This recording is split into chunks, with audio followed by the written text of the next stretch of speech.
What if I told you that the story of the Martian surviving alone on Mars is still science fiction, but not for the reasons you think? Because 10 years later, we've learned something unexpected. Getting to Mars might be the easy part, but first things first.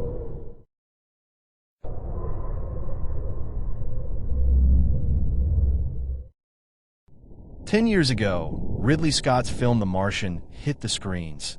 The story of astronaut and botanist Mark Watney, who finds himself stranded alone on Mars and survives thanks to science, ingenuity, and a good sense of humor.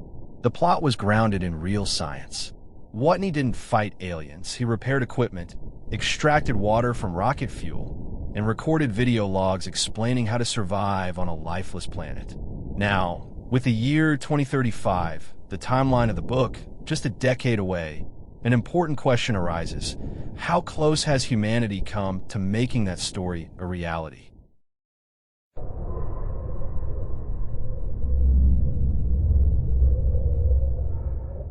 In Andy Weir's novel, NASA sends humans to Mars by 2035. It's already the third mission to the planet, with reliable return systems and even international cooperation with China. Back in 2015, that vision felt bold but achievable. Today, things look different. Over the past decade, scientists have discovered ice deposits, ancient riverbeds, and conditions that may once have supported life on Mars. But at the same time, the technical and political challenges of sending humans there have only grown. We still talk about crewed missions, but cautiously. Planetary geologist Ari Koppel from Dartmouth College studies Mars using satellite imagery and data from the Perseverance rover. His work reconstructs what the planet's climate looked like billions of years ago. According to him, science has advanced far beyond what was shown in The Martian, but human missions are still a long way off. Back in 2010, the United States officially set a goal: send humans to Mars in the 2030s. But in 2017, priorities shifted. NASA turned its focus back to the moon with the Artemis program, a step-by-step plan to build lunar infrastructure and return astronauts to the moon's surface. Mars is still considered the next goal, but there are no concrete timelines or approved budgets yet.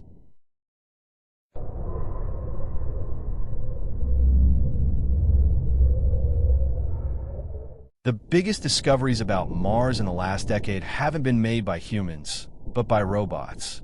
Orbiters and rovers like Opportunity, Curiosity, and Perseverance have traveled dozens of kilometers, studying layered rock formations, essentially a geological archive of the planet's past. From these layers, scientists have reconstructed a detailed history of ancient Mars, in some cases more precisely than we understand parts of Earth's own past. Billions of years ago, Mars was a dynamic world of volcanoes, glaciers, rivers, and lakes, not so different from early Earth. But over time, its core cooled, its magnetic field weakened, and its atmosphere disappeared. What remains are traces preserved in the landscape, patterns in rock layers, and mineral compositions. One region of particular interest is Arabia Terra, an area Watney would have had a cross in the story. Recent studies using orbital data revealed that some of its layered deposits formed in extremely dry conditions about 3.5 billion years ago, suggesting a very different climate than previously thought.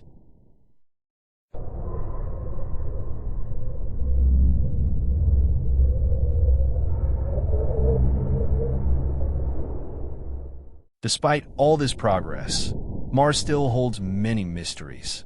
Scientists cannot yet precisely determine the age of many formations or whether they were ever habitable. Recently, Perseverance detected organic molecules in Martian samples, compounds that are essential for life on Earth.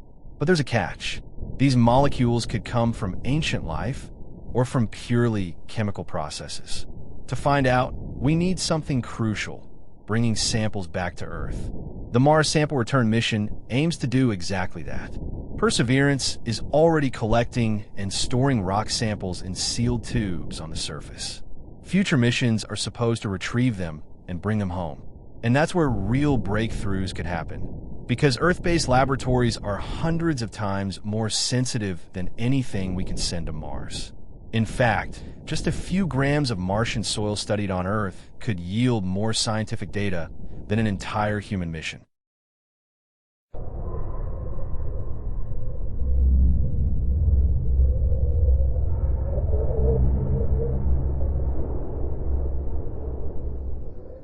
In recent years, some politicians and business leaders have argued that instead of robotic missions, we should focus on sending humans, building bases and colonies, just like in science fiction. Mars colonization is an inspiring idea. It's hard not to admire the determination of a character like Mark Watney, growing potatoes, fixing equipment, and surviving millions of kilometers away from Earth. This vision is strongly associated with SpaceX and Elon Musk, whose goal is to make humanity a multi-planetary species. But reality is far more complicated. Mars has no global magnetic field. Its atmosphere is about 100 times thinner than Earth's, and delivering supplies costs billions. Some scientists even question whether Mars could ever realistically serve as a refuge for humanity. Still, political priorities in the US are increasingly shifting toward human space exploration. At the same time, funding for robotic missions, which have been the backbone of planetary science, is under pressure.